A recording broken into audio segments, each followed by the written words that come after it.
Further away. Oh, we're ready to go. How you are is perfect. How are we? I've done this for Facebook. I've never done it for YouTube. So I'm like, Further away. Oh, we're ready to go. all right. How you are is perfect. How are we? Okay. I've done this for Facebook. I've never done it for YouTube. So I'm like, I'm going to put myself on mute there. Hello, everyone. Let's just take a minute just to make sure that we have everything. Beth, where are you? I don't see you. I'm here. Can you hear Beth? me? Can you hear me? Oh, Beth, where are you? Hold on. I don't see you. I'm here. I'm gonna actually Can you hear me? stop this. Hold on a second. This is not working for me. It's like delayed. Yeah, I hear the delay. Yeah. I think I'm gonna just delete this one. Oh, how do I do that?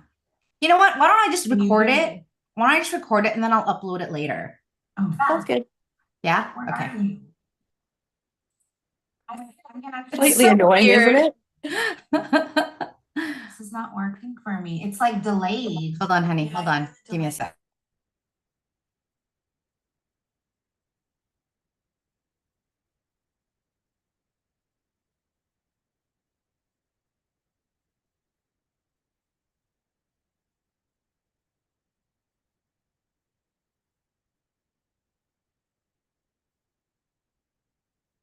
I think you're on mute, but that's okay, right? Yeah, you want to be on mute. Yeah. And then I'll send this over to you if you want to. Do you want to stop the recording and Yeah. then start it again so that you don't have to edit all this beginning stuff out? Yeah. Okay. I think I did that. Still pixelated or any better now? Good. It's better. Ooh, okay. Yeah. Okay. And how do I introduce you? Oh, do you want to just say, hey, this is, or joining me Or today do is you want to Beth. just do you want to just jump in and just introduce yourself? Or if you want to say, hey, that just to give the quick intro, just say, hey, this is Beth Miller from the Marriage Saver program. Beth, welcome. Tell me a bit about yourself. Okay. Sounds good. Okay. Let's try that again. All right. Hello, everyone. Jeanell here, your go-to relationship coach. Today I have my friend Beth Miller. She's also just as passionate about marriage and love and healing and all of those beautiful things. Beth, why don't you tell us a little bit about yourself and how you also work with couples as like I do?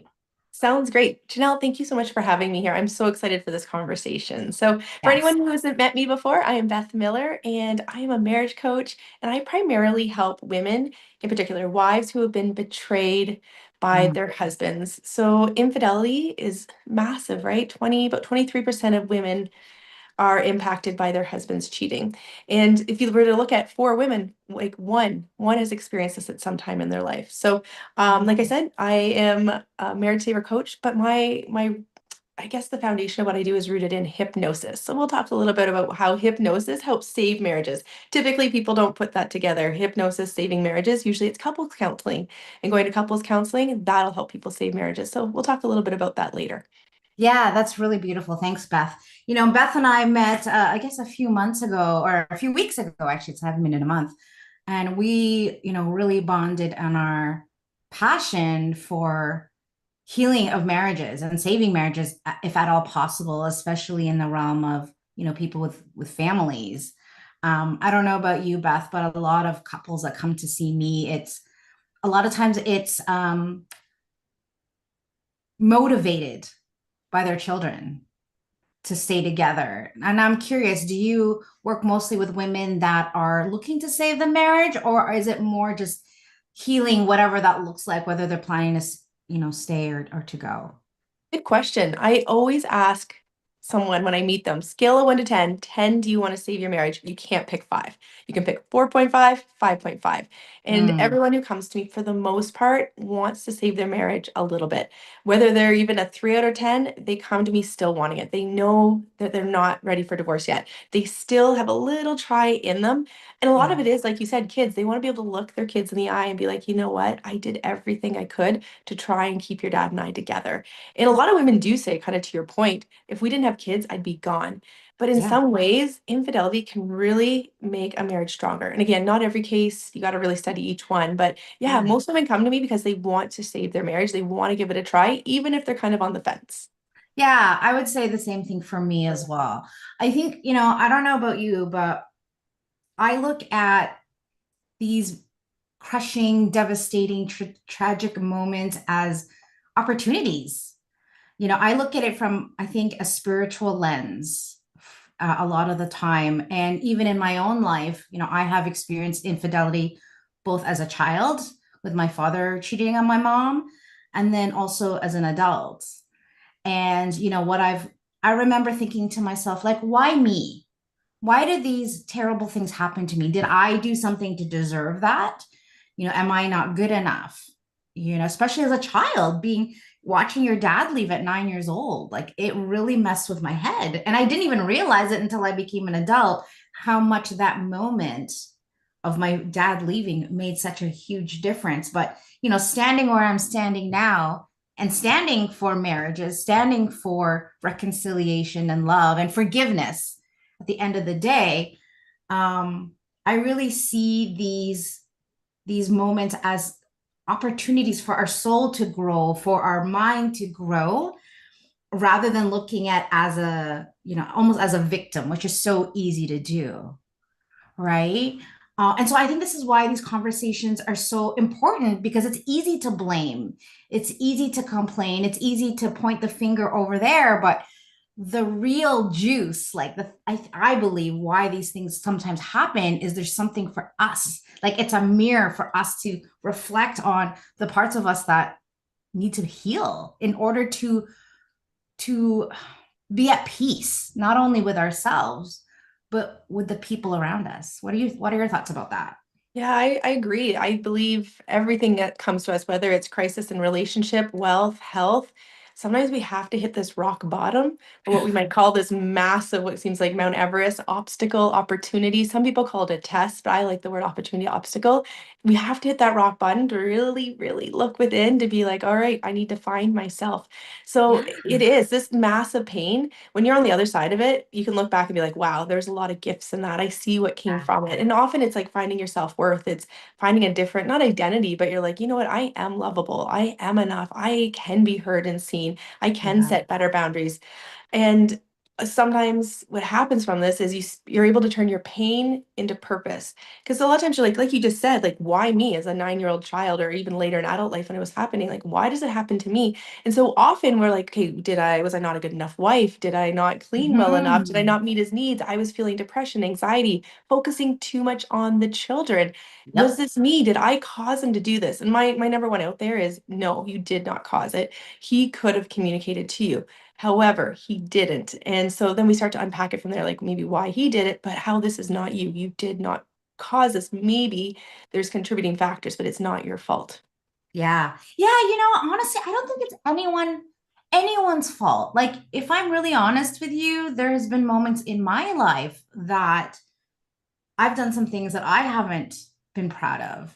And it wasn't from a place of wanting to hurt anyone, but it was just from a place of needing to feel seen and Mhm. loved and appreciated and safe. I think that's a really good point because a lot of times women, understandably so, like he's hurt you so bad. Like it's like crushing. It's almost worse than a death because when someone dies, often it's predictable. Like they have cancer, it's sad, it's horrible. Even a Yeah. sudden car accident, it makes sense. Like the car had a crash, the person died. But when it comes to infidelity, it's such a mess of the mind with trickle truths and not fully understanding Right. the details. It messes with who you are. You're like, Yeah. who am I? Who is he? What is our marriage? Everything feels like it's a lie. The foundation of what you thought your life was crushed. And so Yeah. when you can start to look at it and be like, you know what, he didn't do this to hurt me on purpose. Yeah. He was hurting. And it's a really hard pill to swallow because you're like, It I'm is. hurting. He should be doing everything he can to make me not hurt anymore. But Yeah. he's hurting and he needs to find, like you said, reasons why he didn't feel safe, why he sought out validation elsewhere, when it would have been so easy to go to you, the wife, but he didn't. And so it's having this empathy for him as a human as well. Man, it's one of the hardest things you can possibly go through. It is, It is. oh my goodness, it's It is really just hard. a mind F, right? Yeah. So Beth, I work mostly with men. I'm dealing often with the, if you want to call, what do you want to call them? Perpetrator? I call it What's the betrayer, term like we the want, do we person want who to use? betrayed, the betrayer, Right, the often the betrayer. cheater. Yeah. And I find that men, you know what? I got a soft spot for guys. Like I don't, I used to think the same thing. Like men are liars, they're cheaters, they're selfish, they don't care, all those things. And doing the work that I've done, I've done a complete 180, and they're so sensitive. They're so afraid of being alone. The guilt and the shame that they experience going through this, like they're in such a dark place that they cannot believe what they did, and then more importantly, the impact. A lot of times guys will come on the call with me, and within 5 seconds, they're in tears. And they're just like, Jeanell, I'm all alone. My wife left me. She took the kids. I'm in this empty house. I have like no one to talk to. I feel like a bag of poo. I can't believe I did this. And I have ruined my family, and it's all my fault. And there's nothing I can do about it. And it's the desperation and the pain that they feel is, I would even say, even more intense than a lot of the women that I've met. I feel like women are so strong. Like, I don't think we give Yeah, ourselves like credit for the stuff that we do. But to be honest, like when we talk about self-worth and feeling not enough, men experience that so deeply. They just don't have sometimes the vocabulary or the ability, or they have an idea that vulnerability is weakness. for sure. Yeah, it's And easier to never. be angry. I find a lot of men, they might be feeling that in the inside, even though they might not even know that it's that insecurity, that not safe, not feeling validated, not feel respected, not feeling appreciated. And it comes across as anger, because anger is a strong, powerful emotion. But anger is Yeah. a secondary emotion. Below Right. that anger is often that sadness, that weakness. And it's a very difficult thing a lot of times for men to do it, because we look at the history of masculinity, femininity, and a lot Mhm. of times if you haven't witnessed that in your own house, men Yes. men talking about their feelings, even sometimes mothers talking about their feelings, like Yes. emotional intelligence, really I feel like it's only been the last decade or 2 decades Yes. really truly coming to the forefront. And so it is, I'm trying to teach my kids every day, my boys, I'm like, how do you feel? How does that make you feel? Like we're always talking about our feelings. Like it's so important to understand like where in your body you're feeling it. Are you feeling it in your stomach, your chest? Does it feel like your mind's going to blow up? And so somatically feeling it, but then also, can you name the feeling? And you don't have to name it, but there are great tools out there. Just Google emotion wheel, and you can get like little emotion wheels that have like say 20 emotions on it. You could get really complex ones that have, I don't know, up to 50 emotions on it. So anyway, I've kind of digressed and kind of sideways with emotions, but it is really true. Like, and like the key is like I feel something I don't like to feel in my body. Do you need to Yeah. name it? You don't have to label the feeling, but Yeah. knowing that something in your body doesn't feel as good as you want it to feel. Yeah. Well, what you said earlier about hitting rock bottom really, spoke to me, because I think, whether we're men or women, we often get in this caught in this, like, I'm fine, it's okay, don't look over here, like in denial, like we're pretending, we're Mhm. tolerating, we're avoiding, we're resisting. And, I've done that many times because I've kind of been brought up to be like, you're okay, everything's going to be fine, keep a smile on your face, don't let anyone see. And then to your point, like sometimes we need to hit that rock bottom to get really honest with ourselves and authentic about where we are, because only we can only heal what we can feel, right? And I think even Good for me, word. feeling it hurts. It's like I don't want to feel this way, but we kind of have to go through it and experience it before we can let it go. Would you That's say? Instagram. That's Instagram worthy. You can only heal what you can feel. I think that's well said. I really do. I think that's great. So, yeah, I think when it comes to feelings, that's the jumping off point. I always say when it comes to this, the number one thing is I'm triggered, but then what's the activated emotion? So triggers activate an emotion. Triggers can be positive things. It can be, you know what? I'm Christmas morning. You're triggered to feel joy, but it can also be undesirable. So the key thing here is to look at the undesirable emotions. We never think of positive things as triggers, but Mm. someone that you didn't like wasn't expecting to come over shows up at the door. You're like, wow, you're here. That's triggering an excited emotion in your body. But so triggers that are undesirable emotions that are activated are the jumping off points. I call them gifts, even though they don't feel like gifts because they're really ugly. Like, I don't want to feel embarrassed. I don't want to feel guilt, shame. Yet Right. that feeling is like, here, you have to unpack this. So how do you, because guilt is a really great topic because I feel like that's this vicious cycle, especially us Catholics, where we get caught in these guilt cycles, and it's like we feel guilty about feeling guilty, and we feel guilty about feeling guilty, and then we can never escape it. How do you work with people to distinguish that unworkability and then pull them out of that? Yeah, great question. Let's give an example here. I feel guilty because I yelled at my husband. So I have some clients where they're trying so hard. They're like using their mental power, which we can talk about subconscious. Like I think willpower is only so good until you're exhausted and weak. So like going to traditional therapy where they're like, just be calm, take some breaths. You can have a good conversation with your husband. But until the moment you're exhausted or he's triggering you, you lose all that. So that's why we have to go into subconscious pain. But willpower only gets you so far. So anyways, you say you have an argument with your husband. You blow up at him. You say, I hate you, leave. I don't want you here. You're the worst person ever. And then you calm down later, and then you're filled with guilt and remorse and shame because you're like, you know what? Maybe I'm going to push him away. Maybe he's actually going to leave and not come back. Maybe that's the end of our marriage. What did I just do? And so we have to look at that guilt. And I usually use several statements. So I feel guilty because. So start with anything like I feel angry, I feel sad, I feel blah, blah, blah, because. And then you list it out, but you use I statements. So I feel guilty because it means I am not enough. It means I am stupid for yelling at him. It means I'm a fool for thinking that I should have yelled at him. It means I am not in control like I thought I was. So it's really important to make these I am not statements because those are our belief statements that our subconscious is operating from. So we can talk a little bit about that, but we want to operate from our belief statements when we're doing our healing. Yeah. And so once they do that, is that exercise then I'm assuming is to just get clarity as to where they're at so that they know what is that they're blocked by so that they can release it? And if so, what is that? Okay, now that they've done that, they see it, they're like, oh yeah, here are my beliefs. Yeah, Now, this is exactly what we do. It's like if you can imagine we have memories of our husband doing like yeah, reading the text messages, images that we've right. created because we think in stories. So you created these images, created these text messages, and so from the memories we create these beliefs. I'm not loved. Yeah. He's a cheater. I can't trust him. I'm not in control. So you have all these beliefs. They're usually I statements. I am not. I can. I can't. I will. I won't. I do. I don't. So if you can figure out what your I statements are typically that's your beliefs. So these memories create beliefs. Christmas, amazing memory. It means I am going to see my family. It means I am going to feel joy. So anyway, we have these I statements, and that's in the subconscious. All our programming comes from our I statements. That's the program you operate from. For example, like I should get married before I have children. So then if you had children at a wedlock, there's Catholic, right? You feel really guilty. So what happens is we have these belief statements. I should get married before I have children then leads to emotion of guilt or anger or whatever it might be, which is a neurochemical in your body. Your feelings are your feelings. So when you say to someone, you made me feel mad, you made me feel sad, it's actually, yes, that action triggered an emotion in your body. That's the neurochemical in your body, or hormone, cortisol, or dopamine, lovely dopamine, or serotonin, or bonding, oxytocin.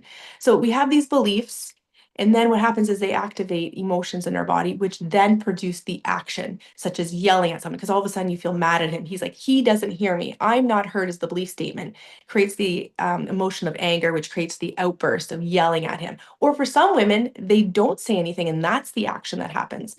So really, when you go to therapy, they start at the bottom. They're like, what did you say? What did you do? You're like, I yelled at him. And then they try and heal it upwards. I want to start at the top and be like, what's your subconscious programming? Because if we can just change it to I'm in control regardless of how he talks to me or regardless of his actions, I am in control of the situation.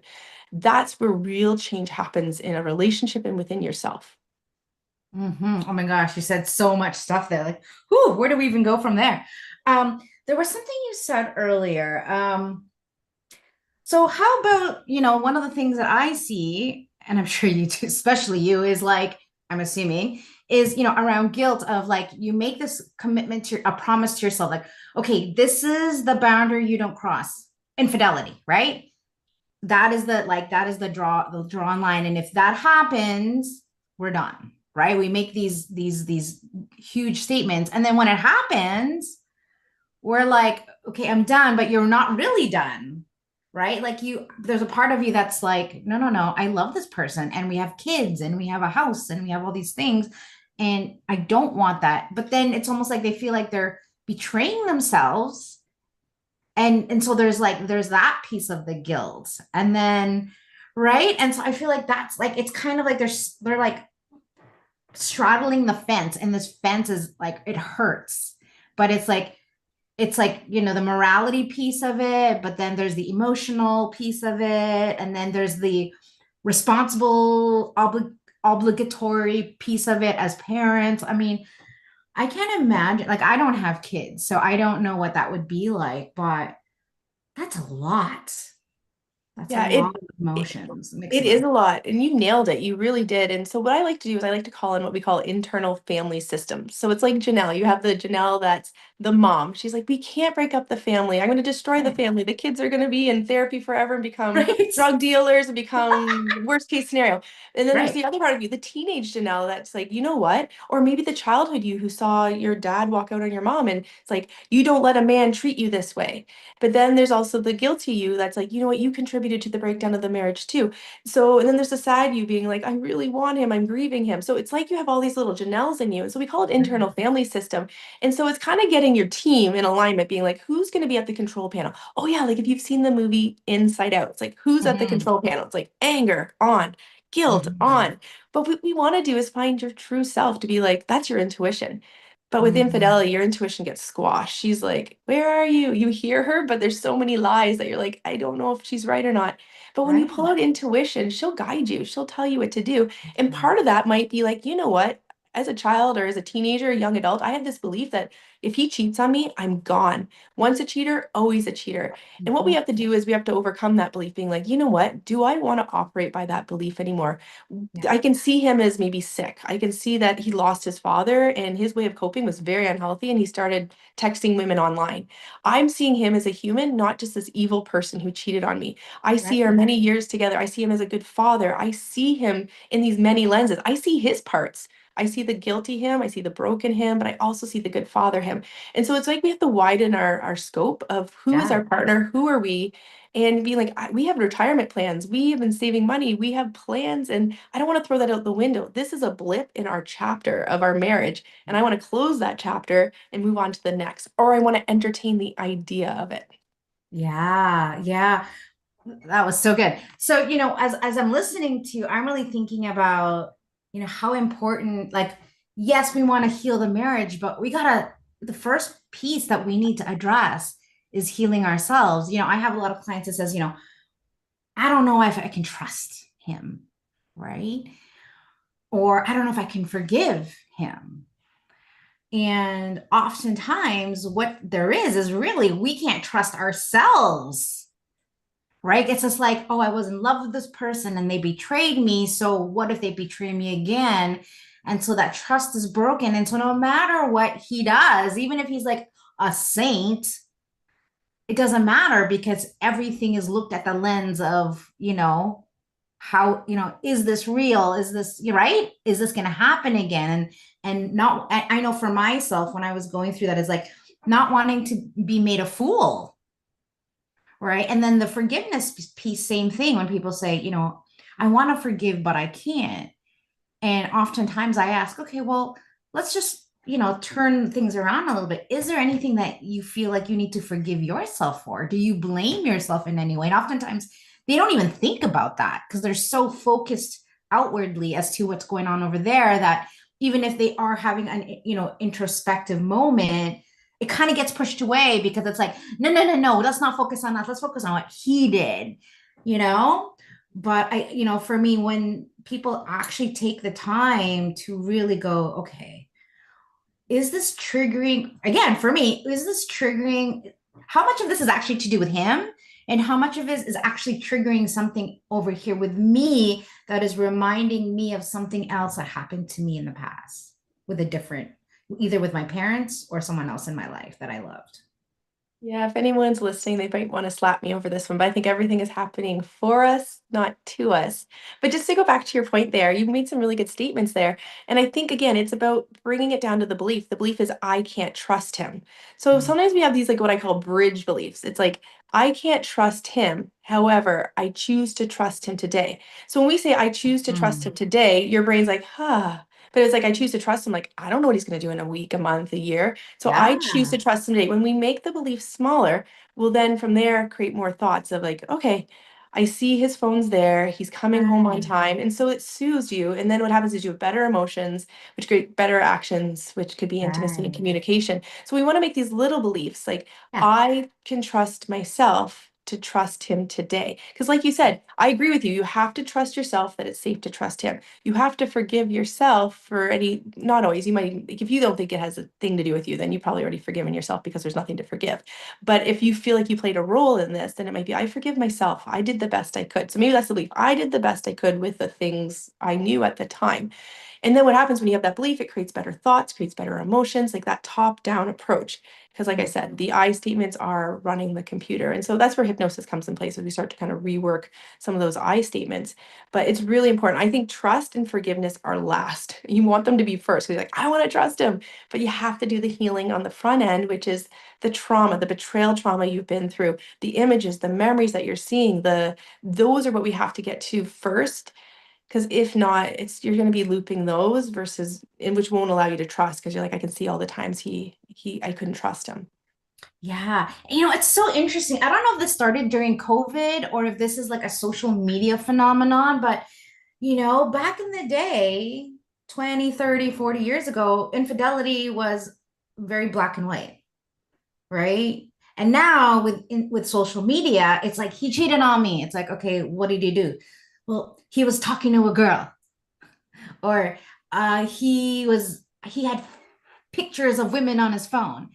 And so I feel like the definition or the scope of infidelity has changed a lot. And sometimes there's moments where I'm like, is that infidelity? Like, but to them, it's like it's almost like as though they went and physically cheated. What are your thoughts about that? Whoa, two things there. Like, yeah, is infidelity more prevalent right now? Like, do we see it more often? I think social media has opened up like a whole like hidden world where you can have text conversations with women across the world. It's not just your neighbor, the person you work with. Right.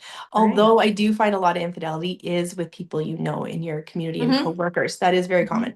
Mm-hmm. So it definitely is opened up way more, which is really scary because then there's apps upon apps that you can download. Right. And so that makes women go crazy too because they're like, what app are they using to delete that one? They said they get Right. off Instagram. So yeah, definitely. And then what was your second point there? I forget what you said. Sorry, I lost that thought. Um, anyway, yeah, I Oh, can't about remember. just about the physical, emotional, and Oh, yeah, yeah. I think here's the thing. If you've felt betrayal, I don't want you to try and compare your story, judge your story. Betrayal is betrayal. It hurts, whether it was someone who's endured 5 years of it, or whether it was a one night stand, or if it's a husband that was texting flirty messages with his coworker. Betrayal is betrayal. And you know what? It hits hard and it messes with everyone's mind. And yeah, it's out there in so many different ways, emotional, physical, or both for many different times, and also in person, online. So no hmm judgment. yeah, it's interesting, talking to men about this, to them, it's like a lot of them, it's like, well, it's just harmless. It's almost like they're living in a fantasy. So they don't see the consequences. They don't see the implication. They don't see it as necessarily negative. Kind of like porn, right? It's like you're watching other people have sex, but I'm not having sex, so there's nothing wrong I'm doing. I'm just viewing something. Right. But even that, a lot of women will find as betrayal, men watching porn, because then they feel like that's reflected on them and their, inadequacy, perhaps. I don't know. But yeah, I think that the last few years, especially since COVID, I've seen a huge influx of those kind of breakdowns in relationships from something so seemingly innocent from their point of view and then totally blows up in their face, or maybe it progresses in a way that they don't expect and then completely destroys their marriage when that was not the intent. They were just kind of lonely and wanted someone to talk to, or hadn't had sex in 10 years and was just kind of sure, like, to them it was innocent, and next thing they Mhm. know, it blows everything up. And so, yeah, it's just been really interesting to watch that transition inside of marriages. And I'm curious to find out how the divorce rates have changed or Yeah, there hasn't impacted been a that. massive change. Like I know I was doing a lot of research after the pandemic to be like, it must have been like you're living with someone you didn't even like for like Right. close quarters, but it didn't drastically change the rate like we thought we would. But mental health has like Yeah. there's more people struggling with mental health, which then they seek out unhealthy behaviors, whether it's drinking, gambling, shopping, porn, infidelity. And so I think that a lot of things are on the increase because people are looking to unhealthy coping skills to yeah to try and fill a void of pain or hurt or numb that pain or hurt. Hmm. Then there's the other side. Like, so I'm Filipino, and in my culture, infidelity in the old, like back home, not so much here, maybe a little bit here, but back home, it was completely normal to have a Oh, it's mistress. normal.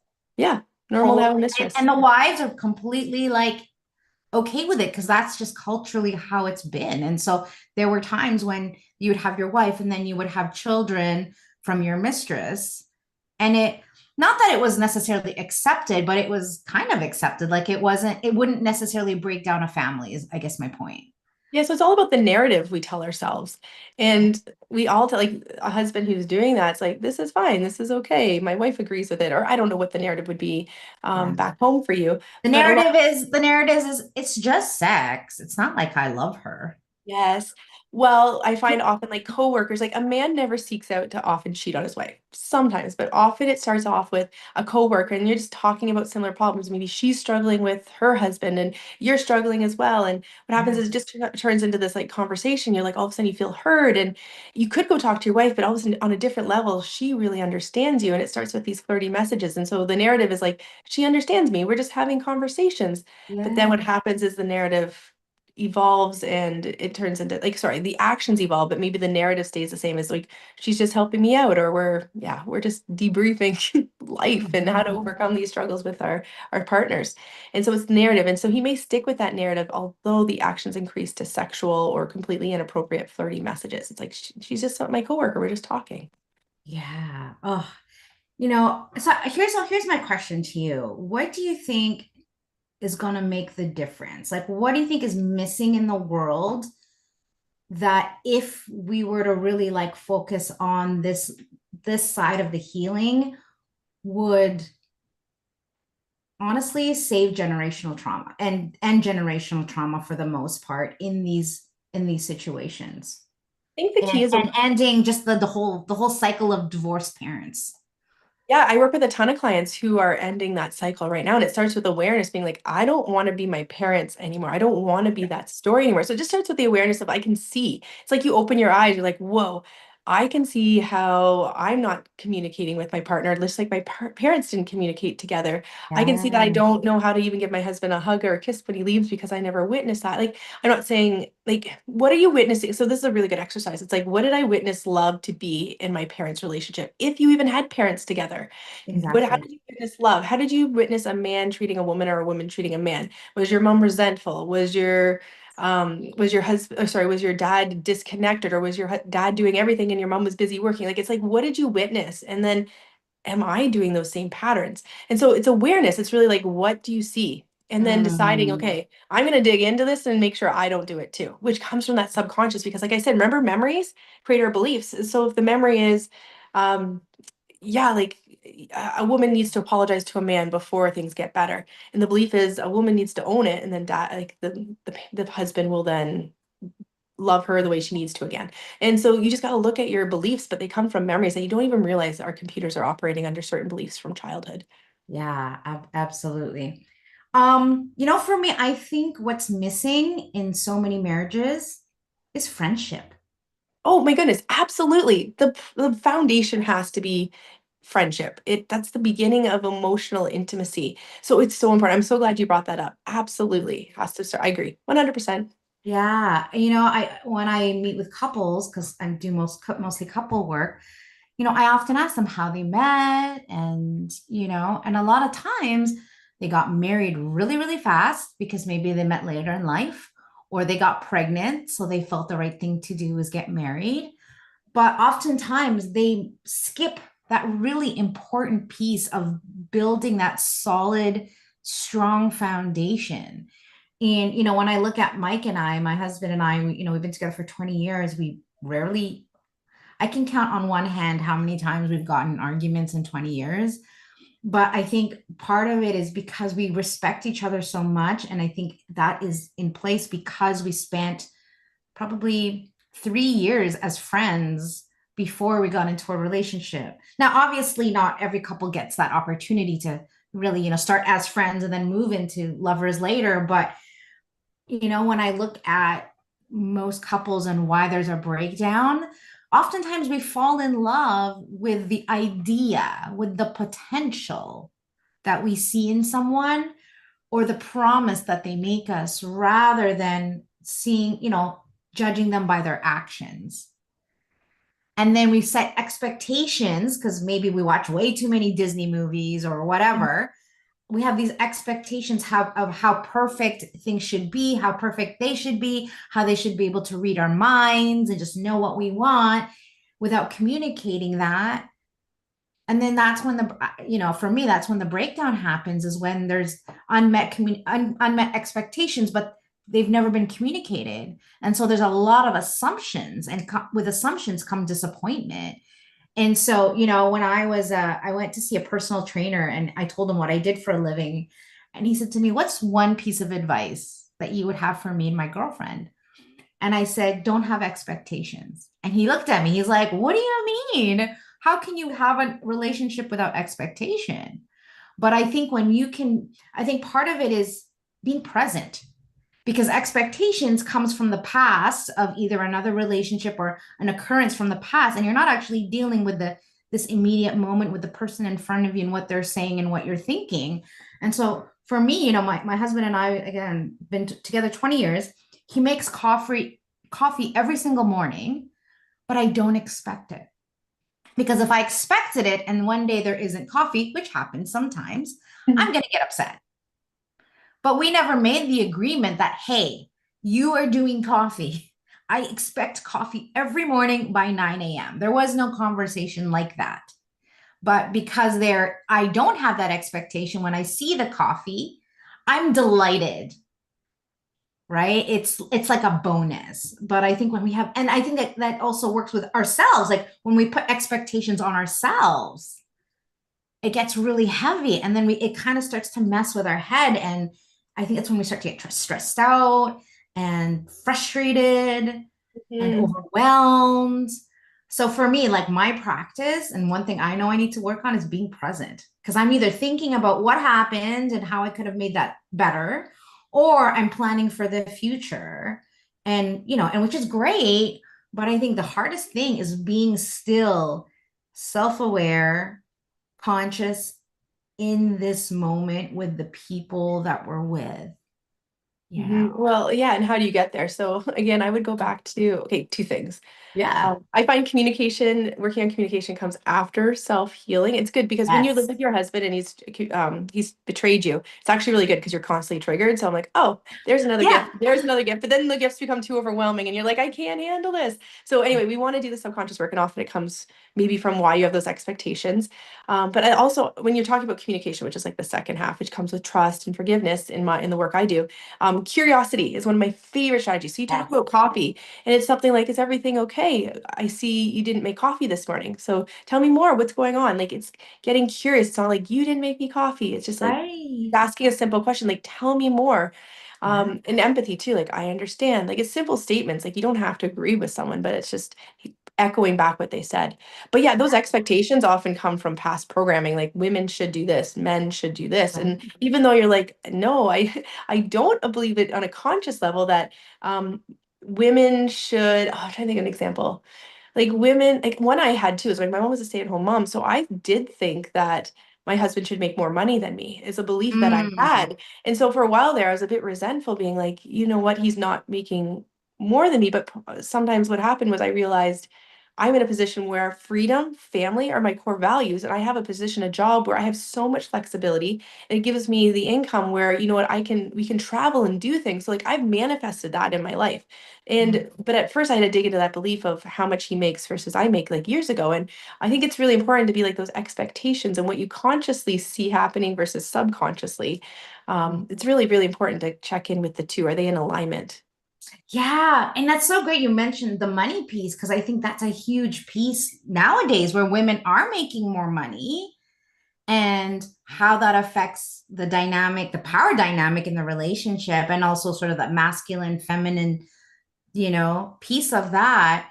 And I have a client who's just left a marriage and she's looking to date and find her next husband.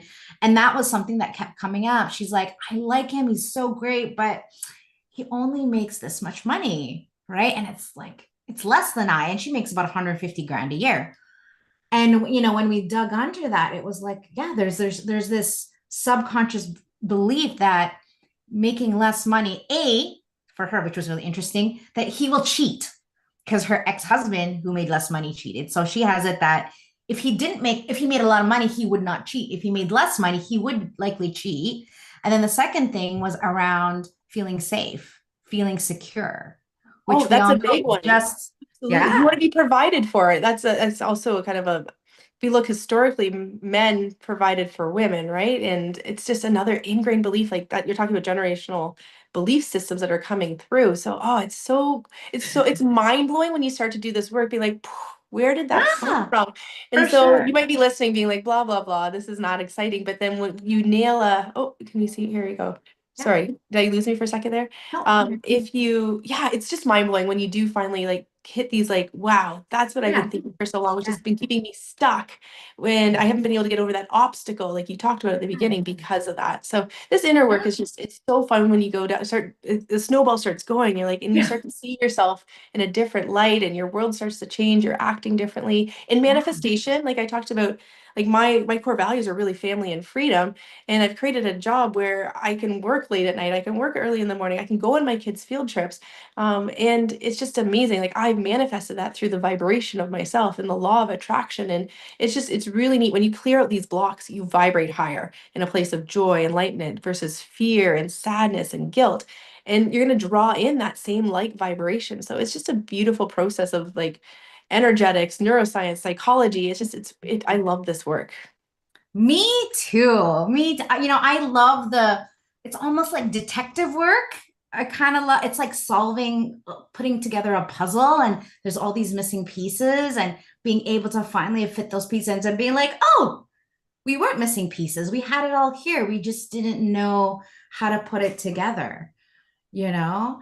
And I think at the end of the day, I think sometimes we just have to remember we're all dealing with stuff, and this day and age, I believe there's so much transition and growth and change happening. Like, women are becoming more masculine, more independent, and yet we still want a man to provide for us. And so, again, working with men, I think men are confused. Men don't really know what to do with themselves because before they had this job called protector provider. And now us women are like, nope, don't need you. I got my own money. I can drive my own car. I can pay my own bills.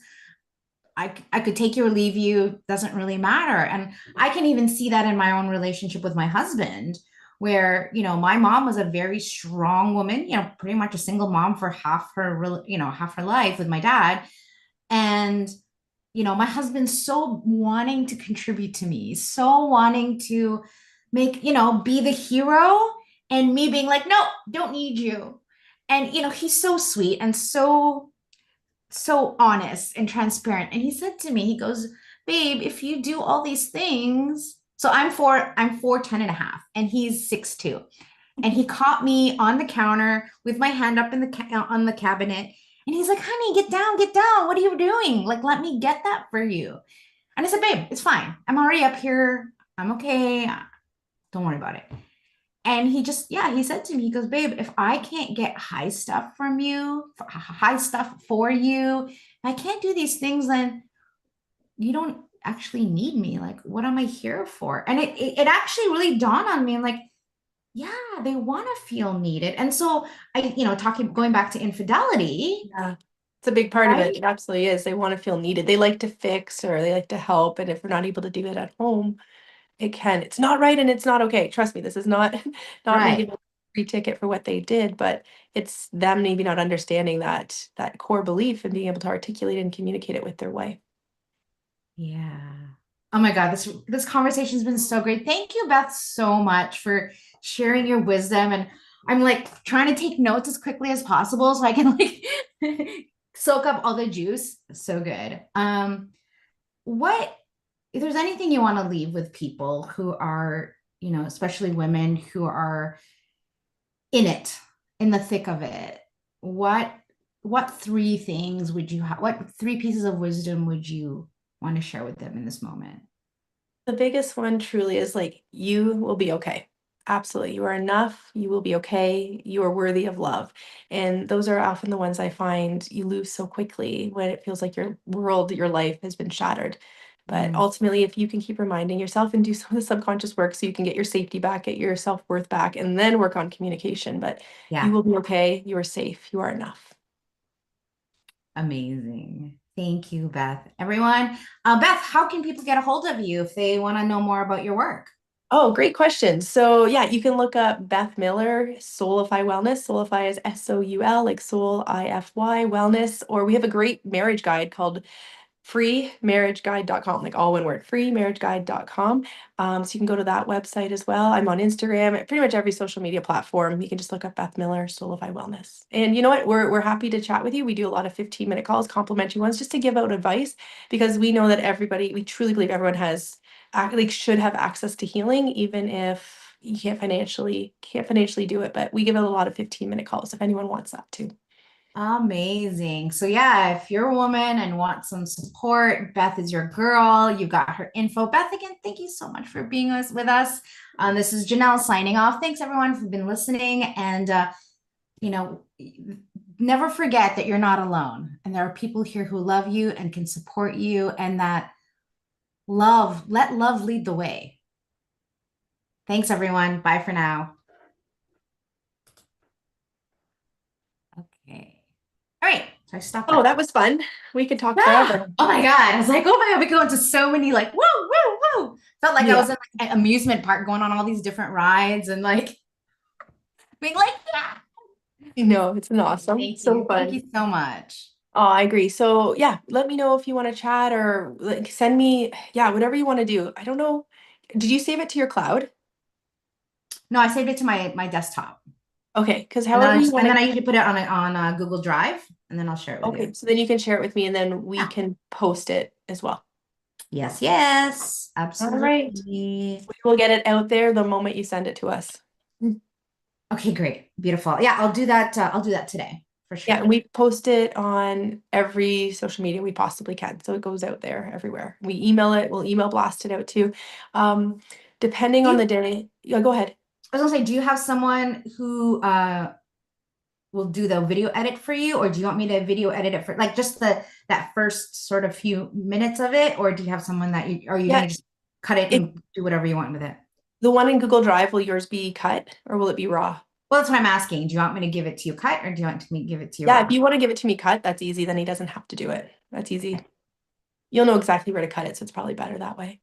And then Okay, we'll yeah, I'll blast. probably just cut like just a few seconds of it in the front, and I'll probably watch the whole thing through and just check it for myself. But I'll do that piece, and then I'll send it, and you can do whatever you want with it. I think it's perfect. You can risk sending it out just unless you're worried that it blipped with the internet. I think everything that was said was well done.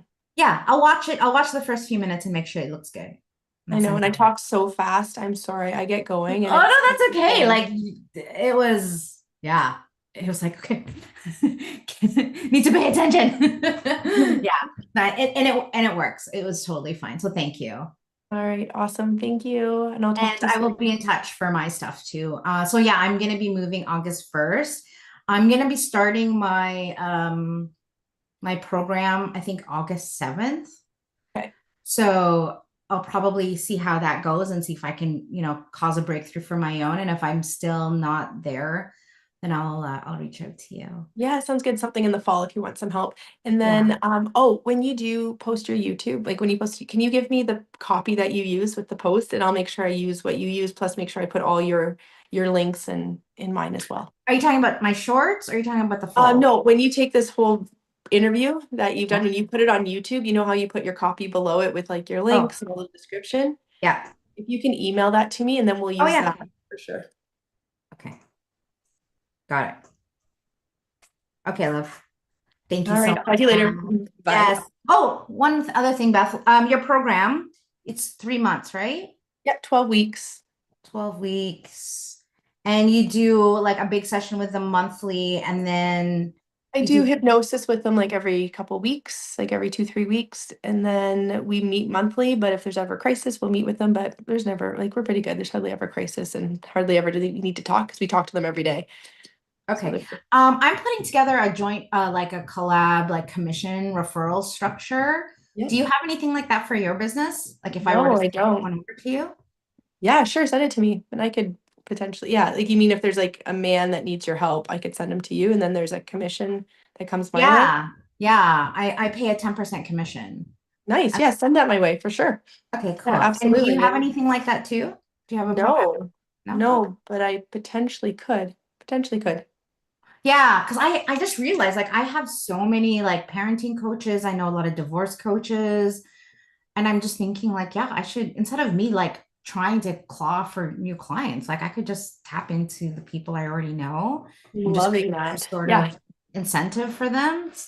Yeah, send that to me because I often have people asking about what do I get my husband to do? And I know I just met you recently, so that's something that I could definitely share with them and they could talk with you and see if it's the right fit. Okay, I'll send you an email about that. And then yeah, basically all I would just want is them either just an email introduction, which is, or when they fill out my consult form, there is like word of mouth. So they would just have to mention your name, but whatever works. Okay, that sounds good. Awesome. If you could give me a little blurb too about yourself and what I should tell them. Be like, hey, I know Jeanell and she's worked with like when it comes to infidelity, if you can send me like a little infidelity bio on you, why I think they should work with you. Sounds good. All right, Hey, awesome. I'll talk to Beth, you thank later. Bye. you. Take care. Bye.